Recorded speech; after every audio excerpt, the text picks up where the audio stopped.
Coming up next on the Jeff Crilley Show, you'll meet a mindset coach, and she's a self-described joy bomb.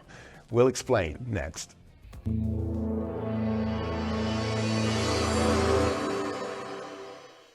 Many are predicting that the worst is yet to come, which is unfortunate, said one person here.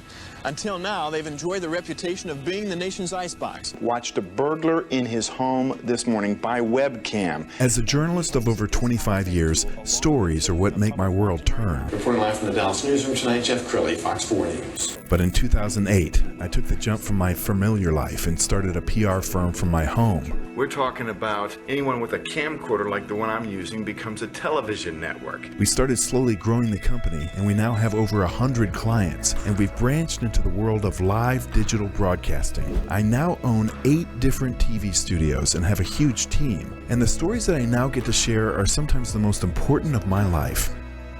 Life has a funny way of coming around full circle. This is the Jeff Crilley Show. Well, have you ever been at an event and the mood is just mellow, and then somebody comes in and everything changes? That would describe my next guest. She calls herself a joy bomb. Ruthy Sonntag is in the studio. She's a mindset coach with Clarity Coaching. Thanks for coming on the show. Thanks for having me. And I love that expression, joy bomb. What is a joy bomb?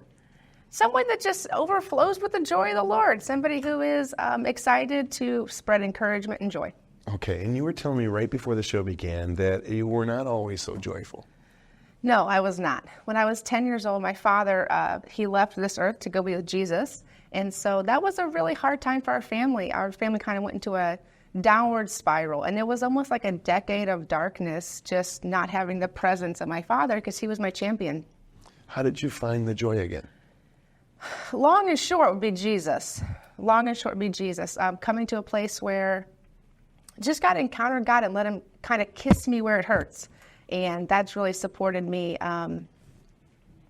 with getting through a lot of difficult times, is going to God and going back to places of truth and being rooted and grounded there. Yes, and I know you do a lot of coaching, and I think because you've walked more than a mile or two in their shoes, you're very relatable. What kind of clients do you like to coach?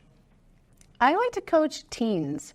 I like to coach adults and entrepreneurs who are starting up their business, like to start up startups and help them get going, because I feel like the onboarding process for life can be very difficult. Someone who helps you through those first steps. So I like to do that, whether it's working with teens and getting them prepared to have a successful future, or helping entrepreneurs get their startup started up. Awesome. And I urge you to follow her on social media. If you just need something to brighten your day other than watching funny cat videos, she is always joyful. She always has a relevant message. I went through a number of her videos, and I found one that I want to share with you. Sometimes when I go to places and they're super beautiful, I am like stunned and amazed, because I haven't always planned on going to these beautiful places. But here I am, and I see myself in all of this beauty, and I'm just like, wow, God, high five, well done. And sometimes, I don't know about you, but I have to consciously remind myself it's okay to relax, and it's okay to have fun. I don't know what it is about going on trips, but sometimes I get so caught up, I feel like I should be working all the time, and I can keep myself from rest and relaxation and enjoyment.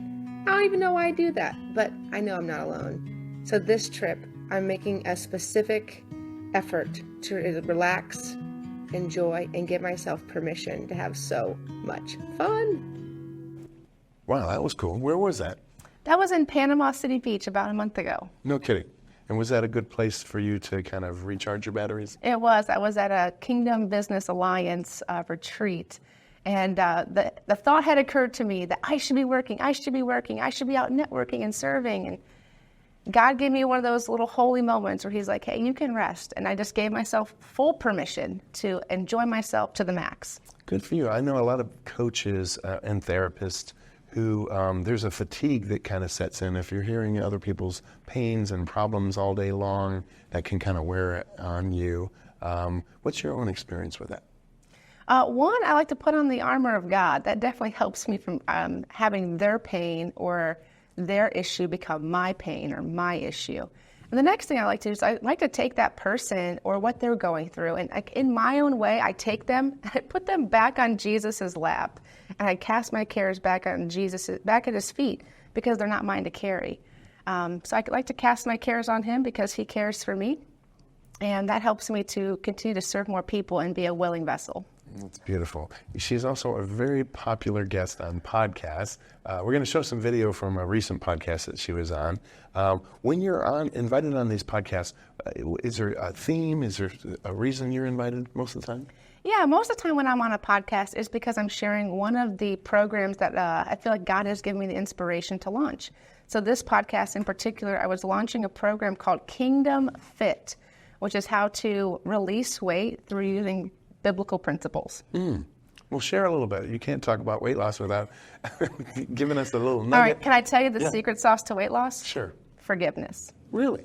Forgiveness is the secret sauce to weight loss. If you think about why we usually overconsume anything, it's because we're trying to push down feelings that we don't want to have.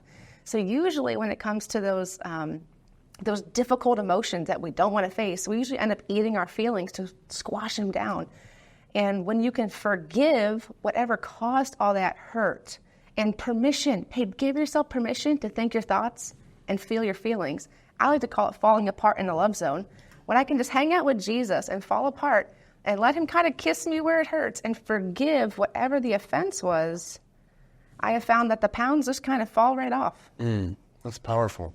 I want to go to your Instagram page, and as we scroll down it, the first thing I noticed is that Truthiana, your full name is Ruthiana, so Truthiana, what is Truthiana? Truthiana? So, Truthiana, okay.